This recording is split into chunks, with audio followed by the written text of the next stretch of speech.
Evo ga, dakle, realan use case, LLM-a kao operativnog sistema, kratki prompt, 2,5 rečenice, sve gotovo. Prvi dashboard nije najbolji ono što sam tražio, ja sam gore pogriješio.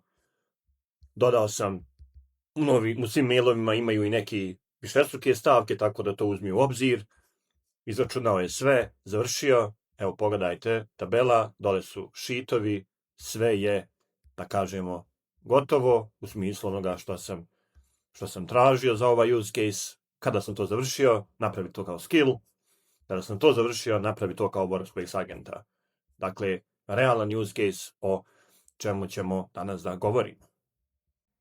Često komentar koji dobijem, ne konkretno od vas, ali generalno, jeste, aj ti nama ipak pokaži kako to stvarno radi. Nemoj, kao razumijem ja, znaš ti to, vidim dosta, to ti tu neke rečenice, svoje neke termine, ali nema tu šta konkretno ja da radim s tim. Kažeš AI operativni sistem, ali šta to? Je li to moj novi Windows, je li to moj novi iOS? Dakle, to su stvari koje se danas bavimo u ovom kratkom videu. Dakle, ko sam ja, Borislav Vukojević, dakle, na ovom kanalu AI Akademija dijelim savjete vezano za AI, usporavam brzinu AI-a kako biste vi mogli da sustignete.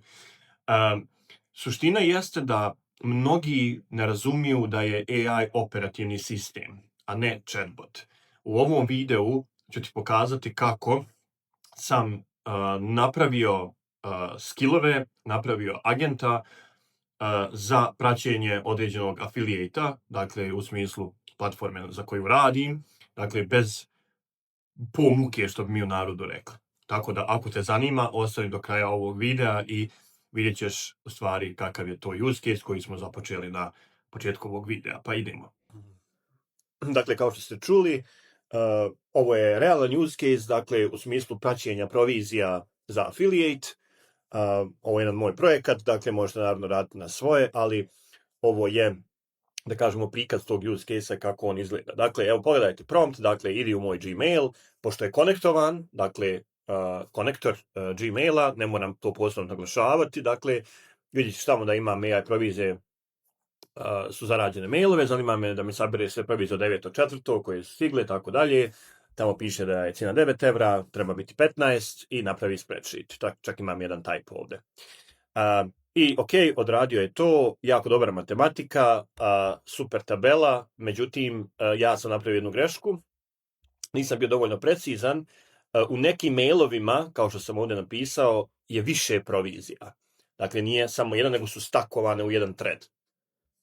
I ok, kažem ja računicu, super, napravio pogledajte novu tabelu, dakle sve je tu, dakle bukvalno imate stara, nova vrijednost, period od, period do, imate broj mailova, broj provizija, ukupno se, da se računa po mailovima, dakle razlika zbog korekcije ta i ta, onda ovdje imate konkretne mailove, dakle sa platforme AI Zdravo, dakle konkretne mailove, imamo dnevni pregled, imamo bar chart, dakle kako izgleda po datumima, imamo naravno provizije, dakle sve je, da kažemo, tu napravljeno u jednom dashboardu.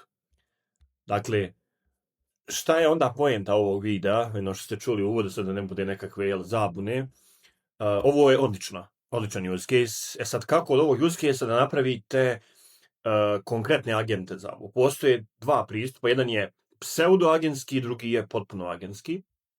Dakle, prva stvar koju možete uraditi, ako imate workspace nalog, dakle za sada koliko mi je poznato personalni nalozi nemaju, individualni nalozi nemaju još uvijek skillove, kažeš, pošto sam sad zadovoljan kako je ovo ispalo, spremi ovo kao skill. I kao što vidite, napravljen je skill, evo ga ovdje AI provizija Gmail i bukvalno sam samo ovdje kliknuo install. I to je to. Dakle, završio sam kompletnu priču, sada kad god mi treba, dakle, dole u chatu, mogu da tagujem AI provizije Gmail. Evo ih. I automatski radi. Dakle, to je taj pseudoagentski način. Drugi način jeste da napravi workspace agenta, evo ih ovdje, dakle, Workspace agenta, on nema na personalnom nalogu, naravno, rekao je da ne može, međutim, kaže, napravit ću ti sve što ti je potrebno, samo kopiraj u Create Agent. I ja sam ovo, dakle, kopirao, komplet ovaj dio, odete u Browse Agents, odete u Create Agent i samo kopirate ovdje ono što ste dobili tamo. I šta sam na kraju dobio? Evo ga, AI zdravo provizije, agent, dakle, pogledajte, dnevni pregled, provjeri ovaj mjesec, obračunaj od datuma više provizija, dakle, apsolutno imate svog privatnog agenta kojeg možete da koristite odavde, možete da ga zakažete, dakle, kad hoćete ove izvještaje da vam dođu, dakle, može da vam stigne u ChatGPT konverzaciju, dakle, bez ikakvih problema. Drugi način jeste da u samom chatu tagujete, dakle, kako se zove, AI zdravo, evo ga, AI zdravo provizije. I evo vam ga agent ovdje. I samo nastavljate da radite. Ovo je ljepota rada sa, da kažemo, savremenim agentskim sistemima, a ne kao pitalice.